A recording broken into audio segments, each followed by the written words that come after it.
हर बार आप और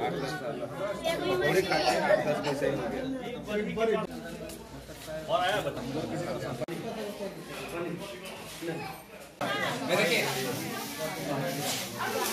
ये पकड़ लीजिए ना, डाल दे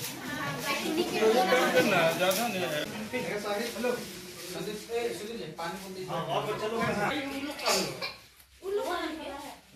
भी हो रहा है बच्चों अभी जो बच्चे आ रहे हैं तो सभी बच्चे उल्टी कर रहे हैं। फूड पहले देखने में तो ऐसा लग रहा है कि फूड पॉइजनिंग का केस है ना। फिर देखते हैं कि कुछ बच्चे जो है उसमें थोड़ा पुपिल डायलेट है, तो ऐसा लगता है कि पॉइजनिंग का कुछ असर हुआ है।